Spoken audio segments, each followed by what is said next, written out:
ಇಲ್ಲೂ ಇದು ತಂತಿಗೆ ಐಬೆಕ್ಸ್ ಇದೆ, ಕರೆಂಟ್ ಇದೆ, ಅದನ್ನು ಮುಟ್ಸ್ಕೊಳ್ದೆ ಇಳಿಬೇಕಾಗತ್ತೆ. ಭತ್ತ ಮೊಳಕೆ ಹೊಡೆದು ಅದು ಯಾತಕ್ಕೂ ಯೂಸಿಗೆ ಬರಲ್ಲ. ಸೊ ಆ ಥರ ಯಾವ್ಯಾವ ಕಡೆ ಇದೆಯೋ ಅದನ್ನು ಒಂಥರ ಚೆನ್ನಾಗಿರೋ ಸ್ಮೆಲ್ ಇರುತ್ತೆ. ಮತ್ತು ಇದರ ಬುಡದಲ್ಲಿ ಸ್ವಲ್ಪ ಮಕರಂದ ಇರುತ್ತೆ. ಇದು ಹೆಂಗೆ ಅಂದರೆ ಈ ಥರ ಆಗುತ್ತೆ. ಈ ಥರ ನೀರಲ್ಲೇ ಬಿಟ್ಟರೆ ಇದಕ್ಕೆ ಮೊಕೆ ಬಂದು ಆಮೇಲೆ ಇದು ಯೂಸಿಗೆ ಬರೆದಿರೋದಂಗೆ ಆಗುತ್ತೆ. ಸೊ ಅದಕ್ಕೆ ಇದನ್ನೆಲ್ಲ ಎತ್ತಿ ಈ ಕಡೆ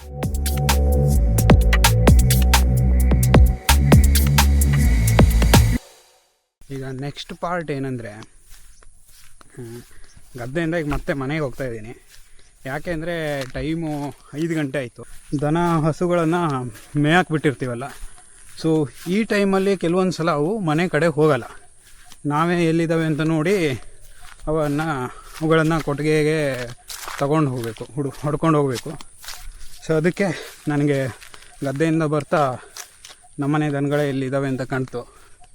ಅವುಗಳನ್ನು ಈಗ ವಾಪಸ್ ಮನೆ ಕಡೆ ತಗೊಂಡು ಹೋಗಬೇಕು. ತಗೊಂಡು ಹೋಗಾದ ನಂತರ ಹಾಲು ಹಿಂಡಿ ಅದನ್ನು ನಾವು ಡೈರಿಗೆ ಹಾಕ್ತೀವಿ. ಬರೇ ಕೆಂಪಿ ಬಾ.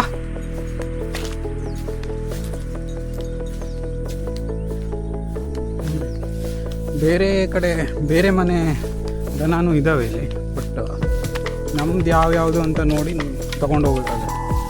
ಎಲ್ಲ ಕಡೆ ಈ ಥರ ಜಾಸ್ತಿ ದನ ಇಟ್ಕೊಳ್ಳಲ್ಲ, 1-2 ಮ್ಯಾಕ್ಸಿಮಮ್ 3 ಇಟ್ಕೊಳ್ತಾರೆ. ಬಟ್ ನಮ್ಮ ಮನೆಯಲ್ಲಿ ಸ್ವಲ್ಪ ಜಾಸ್ತಿ ಇದೆ.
ಇನ್ನೊಂದೇನೆಂದರೆ, ಗದ್ದೆಗೆ ಹೋಗ್ತಾ ಈ ಥರ ಹೂವಾಗಿದೆ ಇಲ್ಲಿ ನೋಡಿ ಆಯಿತಾ.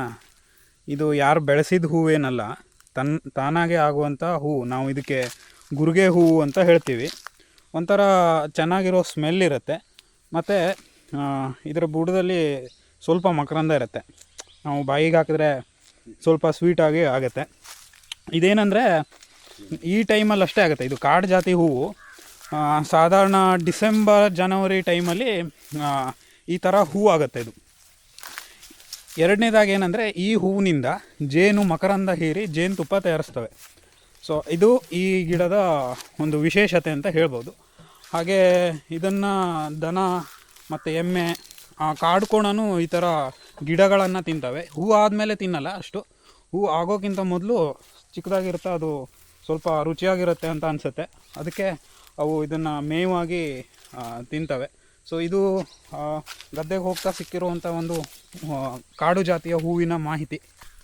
ನೆಕ್ಸ್ಟ್ ಪಾರ್ಟ್ ಏನಂದರೆ, ನಾವು 2 ದಿನ ಸೇರಿ ಗದ್ದೆ ಭತ್ತದ ಕಟ್ಟಿಂಗನ್ನು ಮುಗಿಸಿದ್ವಿ.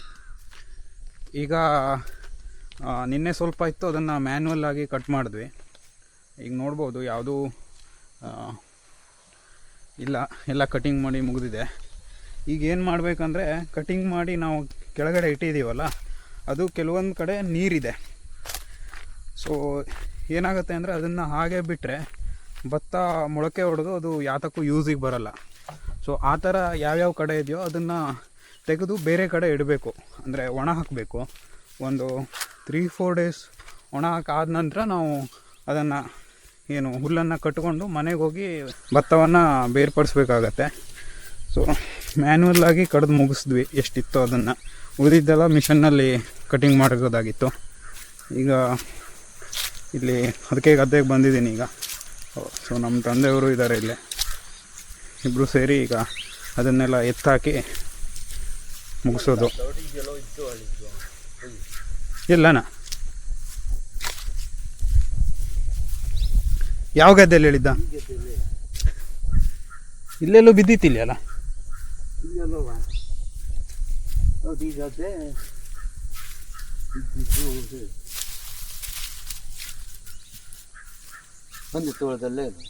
ಹಂದಿಲ್ಲಿ ಎಲ್ಲಿ ತೊಳೆದು?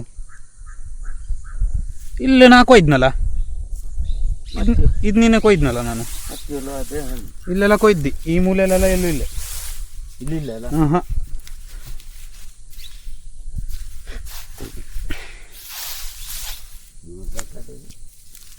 ಸೊ ನಾನೀಗ ಲೈವ್ ಎಕ್ಸಾಂಪಲ್ ತೋರಿಸ್ತೀನಿ.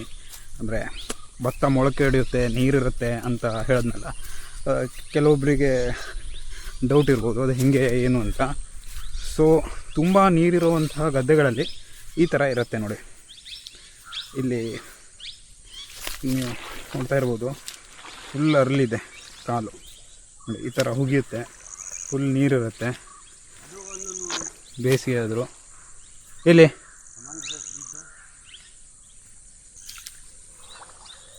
ಇದು ಹೆಂಗೆ ಅಂದರೆ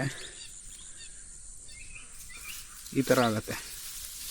ಈ ಥರ ನೀರಲ್ಲೇ ಬಿಟ್ಟರೆ ಇದಕ್ಕೆ ಮೊಕೆ ಬಂದು ಆಮೇಲೆ ಇದು ಯೂಸಿಗೆ ಬರೆದಿರೋದಂಗೆ ಆಗುತ್ತೆ. ಸೊ ಅದಕ್ಕೆ ಇದನ್ನೆಲ್ಲ ಎತ್ತಿ ಈ ಕಡೆ ಹಾಕಬೇಕು, ಅಥವಾ ಆ ಕಡೆ ಎಲ್ಲಿ ನೀರಿಲ್ವೋ ಅಲ್ಲಿ ನೋಡಿ ಹಾಕಬೇಕು. ಆಮೇಲೆ ಅದು ಒಣಗಿದ ಮೇಲೆ ಅದನ್ನು ತಗೊಂಡೋಗೋದು. ಎಂತ ಮಾಡೋದು? ಪ್ರೊಸೆಸ್, ಬೇರ್ಪಡಣೆ.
ಅಲ್ಲಿರುವಂತಹ ಕೊಯ್ದು ಹಾಕಿರುವಂತಹ ಭತ್ತದ ಏನು ಸಸಿ ಇದೆಯಲ್ಲ, ಅದೆಲ್ಲ ಎಲ್ಲೆಲ್ಲಿ ನೀರಲ್ಲಿದೆ ಅಂತ ನೋಡಿ ತೆಗೆದು ಈ ಕಡೆ ಇಟ್ಟಾಯಿತು. ಸೊ ಈಗ ಒಂದು ಹಂತದ ಕೆಲಸ ಮುಗಿದಿದೆ.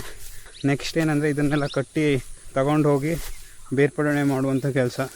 ಮೇ ಬಿ ನಾನು ಊರಲ್ಲಿರಲ್ಲ, back to Bengaluru because of obviously corporate reason, ಅಂದರೆ ಆಫೀಸ್ ವರ್ಕ್ ಇದೆ, ಹೋಗಲೇಬೇಕು. ಇಷ್ಟು ಕೂಲಿ ಆಳುಗಳು ಬರ್ತಾರೆ, ಯಾಕೆಂದರೆ ನಾವೇ ಓನಾಗಿ ಮಾಡೋದು ಕಷ್ಟ ಆಗುತ್ತೆ ಇಷ್ಟನ್ನೆಲ್ಲ ತೊಗೊಂಡೋಗೋದು.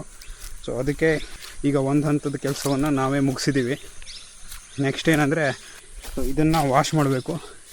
ಇಲ್ಲೇ ಗದ್ದೆ ಪಕ್ಕದಲ್ಲಿ ಒಂದು ಚಿಕ್ಕದಾಗಿ ಹಳ್ಳ ಇದೆ, ಅಲ್ಲಿ ಹೋಗಿ ವಾಶ್ ಮಾಡಿಕೊಂಡು ಈಗ ಮನೆಗೆ ಹೋಗಬೇಕು.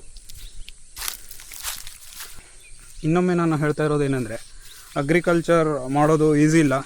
ಇದನ್ನು ಮಾಡ್ತಾ ಇರೋರಿಗೆ ಕೆಲವರಿಗೆ ಗೊತ್ತಾಗುತ್ತೆ, ಬಟ್ ನೋಡೋರಿಗೆ ಈಸಿ ಅಂತಲೇ ಅನಿಸುತ್ತೆ, but it's not an easy. ಇಲ್ಲಿ ಹಳ್ಳ ಇಳಿದು ಕಾಲು ತೊಳ್ಕೊಬೇಕು.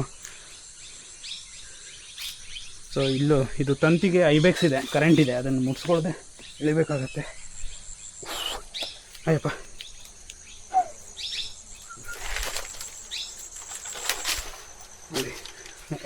ಮಳೆಗಾಲದಲ್ಲಿ ಇಲ್ಲಿ ತುಂಬ ನೀರಿರುತ್ತೆ. ಈಗ ಮಳೆಗಾಲ ಎಲ್ಲ ಮುಗಿದು ತುಂಬ ದಿನ ಆಗಿರೋದ್ರಿಂದ ಒಂದು ಸ್ವಲ್ಪ ನೀರು ಹರಿತಾ ಇದೆ ಅಷ್ಟೇ. ಮುಂದೆ ಹೋಗಿ ಕೆಳಗಡೆ ಹೋಗಿ ವಾಶ್ ಮಾಡ್ಕೋತೀನಿ. ಕಾಲನ್ನೆಲ್ಲ ಕರೆಕ್ಟಾಗಿ ವಾಶ್ ಮಾಡಿಕೊಂಡು ಮನೆಗೆ ಹೋಗಿ ಆಮೇಲೆ ಮತ್ತೆ ಕ್ಲೀನಾಗಿ ವಾಶ್ ಮಾಡ್ಕೋಬೇಕು. ಬಟ್ ಏನಂದರೆ ನೀವು ಇಲ್ಲಿ ಏನು ಈ ಥರ ಮಣ್ಣಾಗಿದೆ ಅಲ್ಲ ಕಾಲೆಲ್ಲ, ಆರ್ಗ್ಯಾನಿಕಲಿ ಇಟ್ಸ್ ಗುಡ್ ಓನ್ಲಿ. ಏನಂದರೆ ತುಂಬ ಬೆನಿಫಿಟ್ಸ್ ಇದೆ. ಬಟ್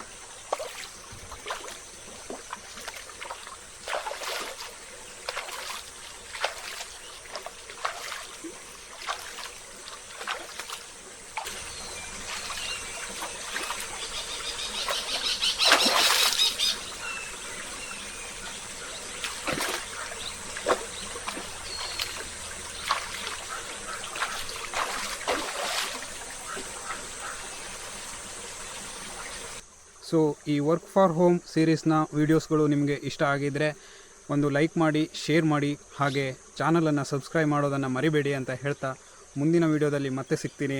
ನಮಸ್ಕಾರ. ನಿಮ್ಮ ಪ್ರೀತಿ, ಪ್ರೇಮ, ವಿಶ್ವಾಸ ಅಷ್ಟಿದ್ರೆ ಸಾಕು.